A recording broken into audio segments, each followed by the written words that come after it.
Hey everybody, and welcome back to the channel. Ever catch yourself wondering why, as you get older, that social calendar starts looking a little emptier?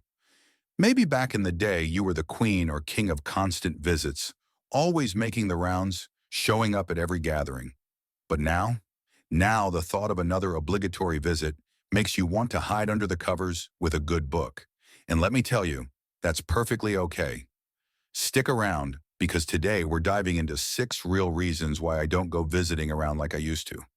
This isn't about turning into a hermit, folks, and it's definitely not about shutting people out.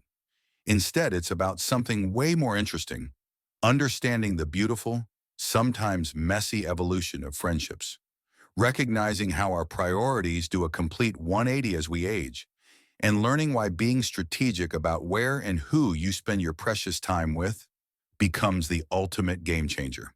If you've ever felt this shift but struggled to put it into words, you are absolutely in the right place. This video is your permission slip to say no to the things that drain you and yes to the things that truly light you up. And trust me, you'll want to stay tuned until the very end, because these reasons might just flip your perspective on relationships, help you feel more confident in your choices, and maybe even give you a little chuckle along the way. So buckle up, grab your favorite beverage, and let's get real. Oh, and before we dive in, if you're vibing with the channel and enjoying this conversation, hit that subscribe button and ring the notification bell so you don't miss a single video. Your support truly means the world and helps me keep bringing you content that hopefully sparks a little something in your day. All right, let's get started. Reason 1. Have you ever noticed that as you get older, you start visiting people less often? It's like back in the day, you were the social butterfly, flitting from one gathering to the next, always making the rounds. But now the thought of packing yourself up, driving across town, and making small talk with a distant acquaintance? Yeah, not so appealing anymore. And honestly, that's perfectly all right. The truth is, as we journey through life, our priorities do a little two-step, and what once felt essential starts to feel, well, optional. So let's kick things off with reason number 1: prioritizing energy for meaningful interactions. As you get older, something hits you. Your energy ain't unlimited anymore. The things that once felt effortless, like driving across town, spending hours in conversation, attending every gathering, now take more out of you than they used to. It's not that you don't want to see people, but rather that you have to be selective about how you spend your time and energy. You start thinking, who are the people that truly matter? When you're younger, socializing often revolves around staying connected, keeping up with acquaintances, and maintaining a wide circle of friends. It's all about being seen, being involved, and making sure you're not missing out. But as the years go by, something shifts. You begin to value quality over quantity. It's no longer about seeing everyone. It's about spending time with the people who uplift you, make you feel comfortable, and bring real joy into your life. Those casual visits that used to feel necessary now seem like a drain on your precious energy, especially when you could be using that time to nurture relationships that truly matter. Think about it. How many times have you forced yourself to go somewhere out of obligation, only to come home feeling completely exhausted?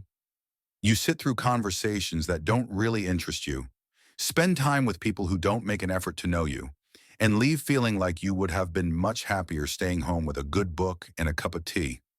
There comes a point where you realize that your time is valuable, and not everyone deserves a piece of it. Take Frank, for example. He used to feel terribly guilty about turning down invitations. He thought that if he didn't go visit people regularly, they would think he didn't care.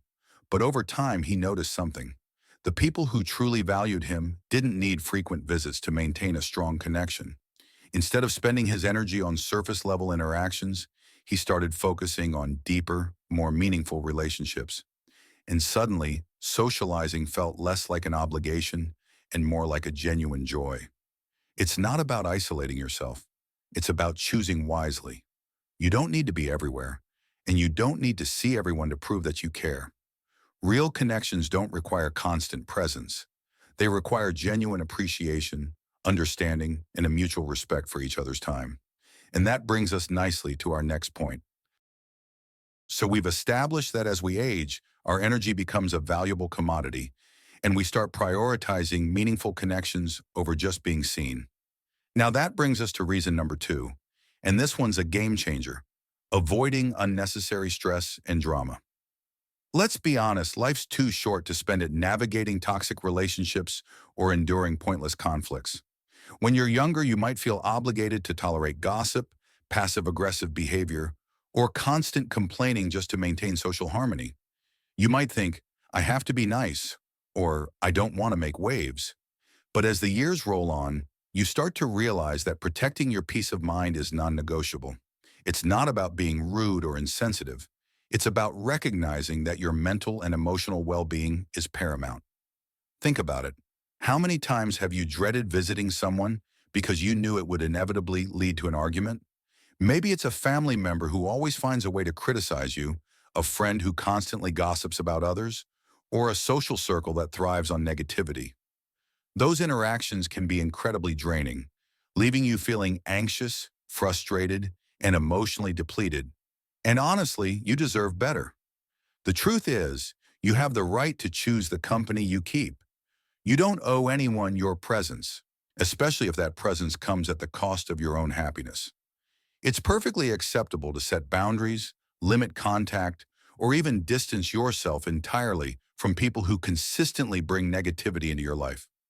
It doesn't make you a bad person, it makes you a smart one. Take Helen, for instance. She used to visit her aunt every Sunday, even though she dreaded it. Her aunt was always complaining about something, gossiping about the neighbors, and making snide remarks about Helen's life choices. After years of enduring these visits, Helen finally realized that she didn't have to subject herself to this negativity. She started politely declining the invitations. And guess what? Her overall happiness skyrocketed. She had more time and energy to invest in positive relationships, hobbies that brought her joy, and self-care activities that nourished her soul. Choosing to avoid unnecessary stress isn't about being selfish. It's about being self-respectful. It's about recognizing that your emotional well-being is just as important as your physical health, and you have the power to protect it. You have the right to create a social environment that supports your happiness, promotes your growth, and allows you to thrive. It's about intentionally surrounding yourself with people who uplift you, inspire you, and make you feel good about yourself. And that naturally flows into our next point, which is finding comfort in familiar spaces. Following on from realizing that avoiding stress is crucial, we arrive at reason number three: finding comfort in familiar spaces. There's just something about home, isn't there? It's more than just a building. It's an extension of yourself, a sanctuary where you can truly unwind and be at ease. Over the years, you've curated a space that reflects your personality, your tastes, and your unique needs. So why venture out when you have a haven waiting for you? When you're younger, there's often a sense of adventure, a desire to explore new places and experience different environments. But as you age, that yearning for novelty can wane, replaced by a deeper appreciation for the comfort and security of the familiar. The thought of getting dressed up, driving across town, making small talk with strangers, well, it just doesn't hold the same appeal as sinking into your favorite armchair with a good book and a warm cup of tea. It's not about becoming a recluse. It's about recognizing the value of your personal space. Your home is where you can truly be yourself, without pretense or performance. You can relax, reflect, and recharge your batteries without the pressures of the outside world. You can indulge in your favorite hobbies, listen to your favorite music, and create an atmosphere that nourishes your soul. Consider the simple pleasures: waking up in your own bed, brewing coffee in your favorite mug, enjoying a quiet breakfast while gazing out the window. These are the moments that often get overlooked in the hustle and bustle of daily life, but they become increasingly precious as you grow older. They're the moments that remind you of what truly matters: peace, contentment, and the freedom to be yourself. Take Bill, for example. He used to feel guilty about turning down invitations to social gatherings. He thought he was being rude or antisocial, but then he realized that he was much happier spending his evenings at home, tending to his garden, reading, and simply enjoying the peace and quiet. He started inviting friends over to his home instead, creating a welcoming space where they could relax and connect without the pressures of a formal outing. Embracing the comfort of familiar spaces isn't about isolating yourself. It's about prioritizing your well-being and creating a life that aligns with your values. It's about recognizing that true happiness often lies not in external experiences, but in the simple joys of everyday life. And speaking of true happiness, that leads us to our next point, preferring quality over quantity in social life. Building on the comfort of familiar spaces, this brings us to reason number 4, preferring quality over quantity in social life. Remember when socializing felt like a numbers game? The more friends, the more invitations, the busier your calendar, the more connected you felt. As you age, a funny thing happens. You begin to realize that true fulfillment doesn't come from the number of people in your life, but from the depth of the relationships you maintain. Instead of making the effort to visit just for the sake of socializing, many older adults choose to invest in fewer but more meaningful connections. There's just no need for shallow friendships at this stage of life. You're no longer trying to impress, prove anything, or maintain relationships that don't bring genuine joy. The people who are truly important don't require constant visits or frequent check-ins to stay close. There's a mutual understanding that friendship isn't about physical presence. It's about being there in the ways that actually matter. Think about how many casual acquaintances you've had over the years. People you spent time with out of routine, convenience, or even obligation. Now ask yourself how many of those people truly added something valuable to your life. If the answer is not many, then it makes sense why, as you grow older, you stop feeling the need to maintain so many connections. The friendships that last aren't the ones based on convenience or habit, but on genuine understanding, trust, and appreciation. Take Nancy, for example. She used to feel like she had to keep up with everyone, calling, visiting, making plans, just to make sure she wasn't forgotten. But over time, she realized that the people who truly cared about her didn't need that constant reinforcement. She started focusing on the relationships that felt effortless, the ones where she could go weeks or months without seeing someone, yet still pick up right where they left off. Suddenly, her social life became less about obligation and more about real connection. Choosing quality over quantity doesn't mean cutting people off or isolating yourself. It means prioritizing the relationships that uplift you and letting go of the ones that don't. It's about recognizing that true friendship isn't measured by how often you see someone, but by how you feel when you're together. And as we move to our next main point, you'll soon see this idea builds directly upon this concept, choosing which ties to keep and what new habits take precedence. Now that we've covered the importance of prioritizing quality over quantity, it's time to delve into reason number 5, a shift in priorities and personal reflection. As you journey through life, your perspective inevitably evolves. The things that once held immense importance can gradually lose their luster, making way for a new set of priorities. Suddenly, the external validation of social gatherings pales in comparison to the internal satisfaction of self-discovery and personal growth. As you age, you begin to appreciate the finite nature of time, and this realization often prompts a reevaluation of how you spend your days. The desire to impress others or keep up with societal expectations starts to fade, replaced by a deeper yearning for authenticity and meaning. You may find yourself drawn to activities that nourish your soul, ignite your passions, and bring you a sense of inner peace. These could include pursuing long-held hobbies, exploring new creative outlets, spending time in nature, or simply indulging in quiet moments of reflection. Think about it. How often have you found yourself going through the motions, attending events or engaging in activities simply out of habit or obligation? Perhaps you felt pressured to say yes to every invitation, fearing that declining would lead to social isolation. However, as you age, you recognize that true fulfillment comes not from external validation, but from aligning your actions with your values and desires. You realize that it's perfectly acceptable to prioritize your own well-being and to decline activities that no longer resonate with you. This shift in priorities often leads to a greater appreciation for solitude. Spending time alone allows you to connect with your inner self, to reflect on your life experiences, and to gain clarity about your goals and values. It's a time for introspection, self-care, and personal growth. Free from the distractions and demands of the outside world. It's a chance to recharge your batteries, to reconnect with your passions, and to rediscover the joy of simply being. Take Robert, for instance.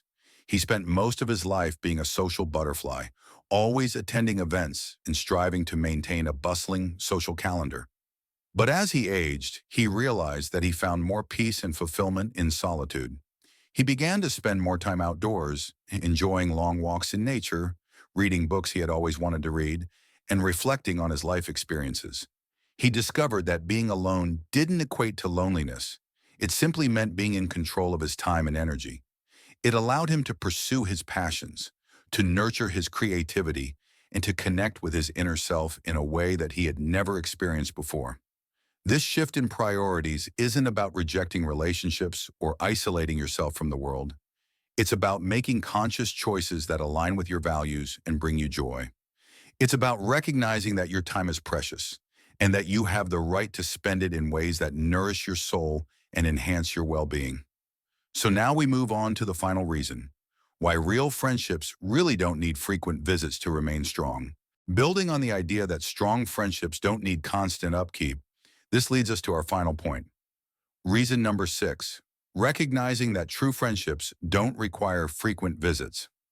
One of the most liberating realizations that comes with age is understanding that the best friendships don't rely on constant visits or regular check-ins to stay strong.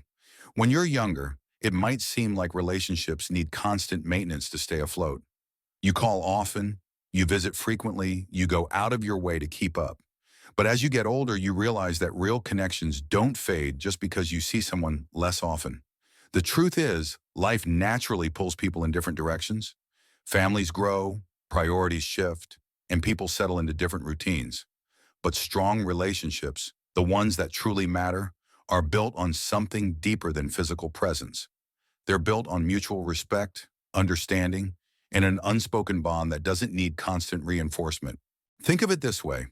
Some of the closest friendships are the ones where you can go weeks, months, or even years without seeing each other. And yet when you do reconnect, it feels like no time has passed at all. You don't need to prove your loyalty or constantly be in each other's presence. The connection is already there, solid and unwavering.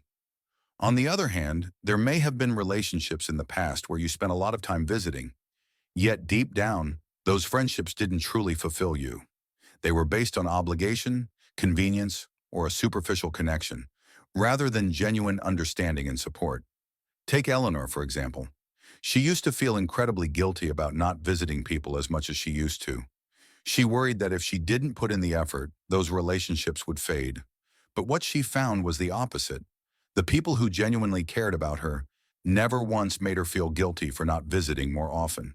They understood that life changes and that a strong friendship isn't about how often you see each other, but about how you show up for each other when it truly matters. That's why so many older adults choose to stop feeling pressured to visit others out of obligation. True friendships don't demand constant presence. They offer comfort, understanding, and the kind of bond that doesn't weaken with time. If someone makes you feel guilty for not visiting enough, maybe it's time to ask yourself if that's really the kind of friendship you want to maintain. Ultimately, it's about recognizing that true connection transcends physical proximity. It's about valuing the relationships that nourish your soul, support your growth, and bring you joy, regardless of how often you see those people. It's about understanding that real friendship isn't measured by quantity, but by quality, and that some of the strongest bonds are the ones that require the least maintenance. And on that note, let's wrap up these final thoughts. So as we've journeyed through these reasons, maybe you're nodding along, maybe you're realizing you're not alone in this shift. It all boils down to this. As we age, we're not becoming antisocial, we're becoming intentional. It's about recognizing that not every invitation needs a yes, and not every silence means distance. We've talked about prioritizing energy, dodging unnecessary drama, embracing home, valuing quality connections, shifting priorities, and understanding true friendship. But how does this all come together? Well, imagine those times you forced yourself to visit out of obligation, only to leave feeling drained. Remember the conversations that felt like pulling teeth, the awkward silences, the unspoken tensions. Now contrast that with the joy of a quiet evening spent reading, a heartfelt conversation with a close friend, or simply basking in the comfort of your own space. Which scenario nourishes your soul? Which one leaves you feeling depleted? The answer is clear. This isn't about building walls. It's about creating boundaries. It's about honoring your energy, your peace, and your time. Think of your social energy like a precious currency. You only have so much to spend, so where do you want to invest it? In relationships that lift you up, or in obligations that drag you down? In experiences that ignite your passion, or in routines that numb your spirit? It's a conscious choice, a deliberate act of self-care. And speaking of self-care, it's essential to remember that taking time for yourself is not selfish. It's necessary.